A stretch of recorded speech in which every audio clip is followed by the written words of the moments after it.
Hello বন্ধুরা, আজ নিয়ে এসেছি খাসির মাংসের রেসিপি। তোমরা কিভাবে সহজে রান্না করবে দেখে নাও। প্রথমে আমি মাংসটা ম্যারিনেট করে নেব, তাই ভালোভাবে ধুয়ে নিয়েছি মাংসটা। আর এতে দিয়ে দিলাম লবণ আর হলুদ গুঁড়ো। এরপরে দিয়ে দিচ্ছি লঙ্কা গুঁড়ো। 1 কিলো মতো আছে মাংসটা, সেই অনুযায়ী তোমরা মশলাটা অ্যাড করবে। আর ধনে আর জিরের গুঁড়ো দিয়ে দিলাম। আদা আর রসুনের পেস্ট দিয়ে দিলাম। আমি সমস্ত কিছু দিয়ে মাংসটা ম্যারিনেট করে রেখে দেব। আর দিয়ে দিলাম টক দই, 2 চামচ মতো টক দই দিয়ে দিলাম। এবার ভালোভাবে মাংসটাকে মশলার সঙ্গে নেড়ে চেড়ে আমি কিছুক্ষণের জন্য ঢাকা দিয়ে রাখবো, মোটামুটি 10 মিনিট মতো।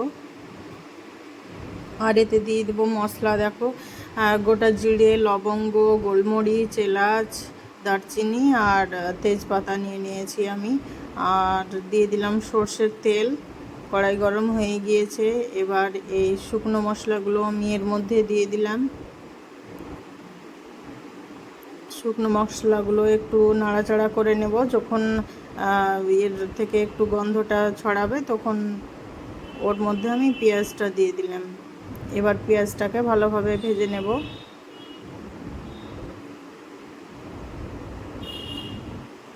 খুব বেশি ভাজার প্রয়োজন নেই, অল্প একটু ভাজা ভাজা হলেই। এবার তার মধ্যে আমি দিয়ে দিলাম ম্যারিনেট করে রাখা মাংসটা। আমি এখানে এক্সট্রা মশলা অ্যাড করব না, কারণ ম্যারিনেট করার সময় আমি সমস্ত মশলা দিয়ে দিয়েছি। হলুদ, লঙ্কা গুঁড়ো সবগুলোই দিয়ে দিয়েছি। আর এখানে দিয়ে দেবো আমি কয়েকটি কাঁচা লঙ্কা আর দিলাম টমেটো কুচি। একটু নেড়ে নিব, তারপরে আমি এটাকে ঢাকা দিয়ে রাখবো কিছুক্ষণের জন্য। এই তো ঢাকনাটা খুলে নিয়েছি। এবার দেখো, মাংসটা আমি একটু কষা কষা করে নিচ্ছি। জলটা প্রায় শুকিয়ে শুকিয়ে যাচ্ছে।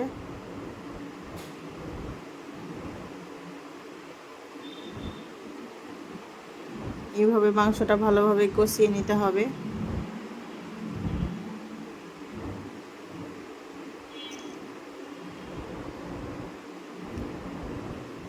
দেখো, আমার হয়ে গিয়েছে প্রায় কষানো। তাই আমি এখানে দিয়ে দিলাম গরম জল, কারণ মাংসটা এখনো সেদ্ধ হয়নি, তাই সেদ্ধ হওয়ার জন্য আমি গরম জল দিয়ে দিলাম।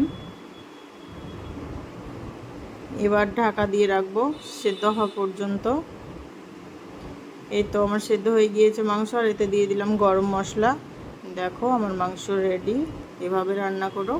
ওকে বন্ধুরা, টাটা বাই বাই।